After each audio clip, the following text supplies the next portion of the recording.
यार क्या बताऊं। सच में कैमरा भी सेट नहीं हो रहा, उसको भी पता है कि इसकी पटी हुई और भी पाड़ दो इसकी। तो यार ये 2-3 दिन से एक्चुअली मैं गायब हूँ, और मेरी एनजाइटी जो है ना बिल्कुल पीक पे थी यार, बिल्कुल। अभी तक उसका जो अभी तक उसकी जो हीट है ना, अभी तक मेरे बॉडी में है यार। मतलब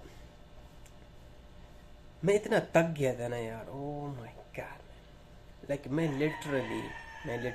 मैं चला गया था चैनल पे, और मैं डिलीट करने वाला था चैनल। इस यूट्यूब चैनल को मैं डिलीट करने वाला था, और not even this one, TikTok को भी डिलीट करने वाला था। उस टाइम अगर कोई मुझसे पूछता भी नहीं, मुझे कोई भी कुछ बताता ना, मैं उसका सर काट देता। हालांकि मैं ऐसा आदमी हूं ना कि अल्हम्दुलिल्लाह, मतलब अल्लाह ने जो जितना मुझे आजमाया है ना, इसका मुझे बहुत ज़्यादा फ़ायदा हुआ। वो फ़ायदा इस एंगल से हुआ है कि मैं सिचुएशंस को हैंडल करना सीख गया।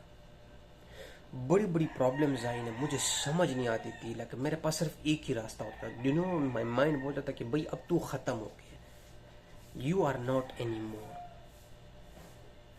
इतनी ख़तरनाक सिचुएशन आने के बाद अल्लाह ने मुझे रास्ता दिया। फिर मैंने इस सिचुएशन की वजह से मैंने management, anger management, situation management, control, my self, my feelings management मैंने की।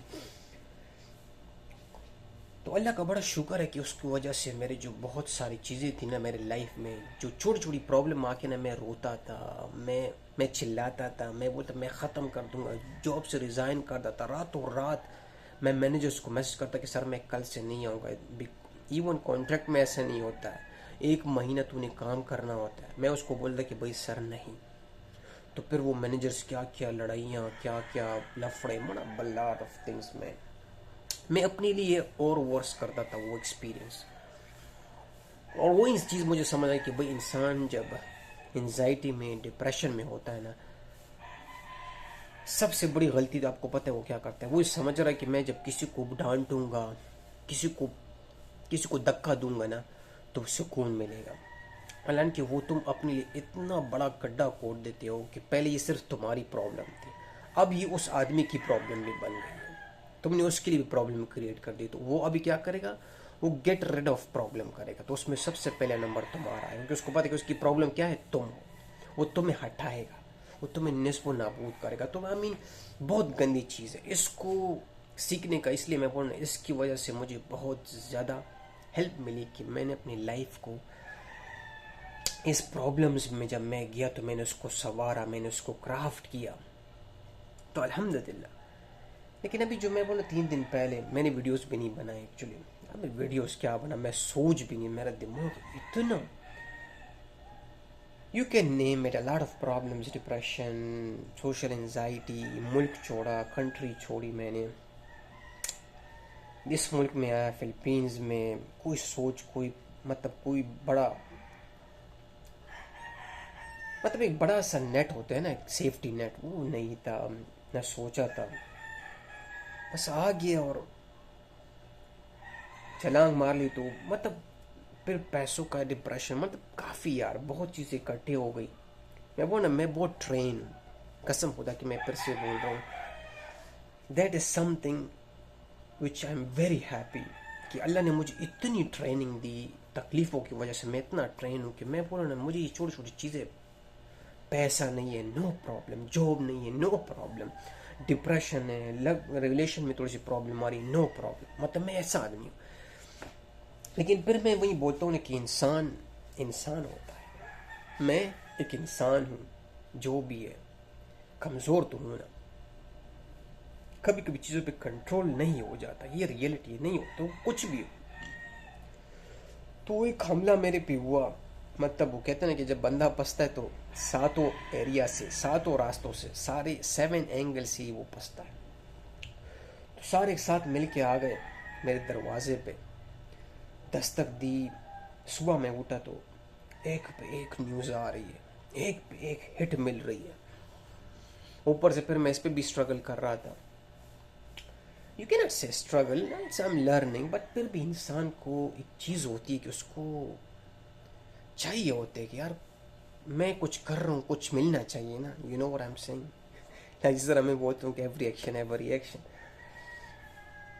तो मतलब कुछ मिल नहीं रहा था, वो सडनली आ गए थे प्रॉब्लम्स। अल्हम्दुलिल्लाह मेरी मेरी जो वाइफ है ना बहुत ही सपोर्ट करती है यार।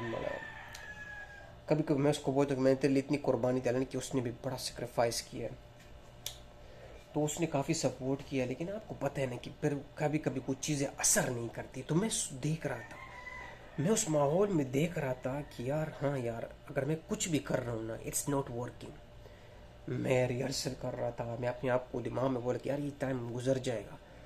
वो मैं पबजी प्ले करा, कुछ भी फ़ायदा नहीं हो रहा, और गेम्स डाउनलोड किए। मैंने कहा अपने आप को बिजी करो। माय गॉड मैन, साला जा ही नहीं रही थी। वो एंजाइटी अंदर ऐसे बढ़ रही थी ना, ऐसे बढ़ रही थी कि मैं आपको 2 दिन, एक दिन तो मैं एक्सप्लेन नहीं कर सकता। आई वो सो एक्सट्रीम लेवल तक पहुंच गया। हु फक में उस वहां से मैं निकला कैसे ना, सिर्फ मुझे और मेरे अल्लाह को पता है। माय गॉड मैन, अल्हम्दुलिल्लाह अल्हम्दुलिल्लाह। मैं फिर बोलना, कुछ चीज़ें आती हैं इंसान को सिखाने के लिए, या आप ये बोलने की बताने के लिए कि यार तुम जो सोच रहे हो ना, हम जो सोचते हैं वो इस तरह ही लाइफ नहीं चलती है। बिलीव मी, आप 1000% प्रिपेयर होंगे, आपका माइंड 1000% फ्रेश होगा, फिजिकली मेंटली आप प्रिपेयर्ड होंगे, आपका एक रूटीन होगा। आप ये बोल रहे कि मैं कभी भी डिसलाइन डिसफंक्शन कभी भी नहीं होगा, लेकिन हो जाता है। वो सडनली होता है, और जब वो होता है तो इंसान हक्का बक्का रह जाता है। मैं बोला मैं वो डिसिप्लिन आदमी हूँ। मैंने बोला ये क्या हो गया भाई साहब, नींद भी अभी पूरी नहीं हो रही, जल्दी उस जगह आ दी उस टेंशन की वजह से, फिर भूख नहीं लग रही। और मुझे पता चल गया कि अगर मैं नहीं खाऊंगा ब्रेकफास्ट, क्योंकि coffee somehow is my energy, मैं नहीं खाऊंगा तो प्रॉब्लम हो जाएगी। और मैं नहीं पी सकता कॉफ़ी, पी की मुझे वो क्या बोलते हैं, उल्टी आने लगी। ब्रेकफास्ट भी नहीं कर सकता, खाना भी नहीं खा रहा हूँ, वीकनेस भी फील कर रहा हूँ, नींद भी नहीं आ रही है, डिप्रेशन भी हो रहा है, वो प्रॉब्लम भी फंस गया, मुर्गियाँ भी मर रही हैं। ओह मैन, तो बस मतलब मेरा इससे कोई मतलब, मेरे कहने का कोई मतलब नहीं है, मेरा मतलब इससे कोई मैसेज नहीं है। लेकिन मैं सिर्फ ये बताना चाहता हूँ कि यार हम सोचते बहुत हैं, हमारे प्लान्स बहुत होते हैं, हम बोलते हैं कि भाई मैं कर लूँगा, मैं कर सकता हूँ। Yes you can do it. लेकिन लाइफ जो है ना वो मेरे और आपके अंदाज से नहीं चलती। लाइफ जो है ना वो एक डिफरेंट एंगल से चलती है। ज़िंदगी हमेशा जो है ना वो अपनी अपनी तरफ, जिस तरह नेचर होती है ना, आप एक दरख्त को जब लगाते हैं ना, आप बड़ी कोशिश करते हैं, आपके लिए उसकी अच्छी मिट्टी लेके आते हैं, अच्छा सोइल डालते हैं, पानी रोज़ाना डालते हैं। लेकिन एक टाइम में आता है कि वो दरख्त ख़राब हो जाता है, उसमें फंगस लग जाता है, आपने इतना मेडिसिन डाला, इतना सब कुछ किया, वो फंगस भी नहीं काम किया, एंड इट्स डिस्ट्रॉय। क्यों? ज़िंदगी यही हमें बताती है कि देखो, तुम जो चाहते हो ना, it will work, but it will not work in your way. जो हम सोचते हैं ना, that is so different than the way nature is working. Actually मैं अभी ज़्यादा ज़्यादा बातें नहीं करना चाहती, क्योंकि मेरे अभी भी मैं बोल रहा हूँ, ये सो इतना हार्ड था ये एंजाइटी, कि मैं अभी तक इसकी हीट मेरे बॉडी में है। पता नहीं मैं ये वीडियो क्यों बना रहा हूँ, लेकिन शायद आप लोगों को कुछ सीखने को मिले और मुझे कुछ थोड़ा सुकून मिले। क्योंकि मैं जब खुद से भी बात करता हूँ ना, there is something can give me relief, release the depression. तो अभी तक उसकी हीट मेरे अंदर है। मैं ज़्यादा बात नहीं करना चाहता, बस ये है कि यार अपना ख्याल रखो। लाइफ है ही ऐसी, इतनी टेंशन मत लिया करो। ज़िंदगी है ऐसी, ये होता है। सालों सालों लग जाते हैं इंसान को मेहनत करते हुए, रिजल्ट नहीं निकलता है, नो प्रॉब्लम मैन। कोई और रास्ता ढूंढो, कोई और अपना पैशन ढूंढो, कोई और चीज़ ढूंढो, किसी और जगह में हाथ डालो। ज़िंदगी रुकती नहीं है, इस बात को समझो। तो इसका मतलब है कि मुझे भी नहीं रुकना है। मैंने तब रुकना है जब ज़िंदगी रुक जाएगी। That is the final destination मेरी जान। जब तक ज़िंदगी चल रही है ना, रुकने का नाम नहीं लेने का है। That's enough, guys. Thank you. See you next time.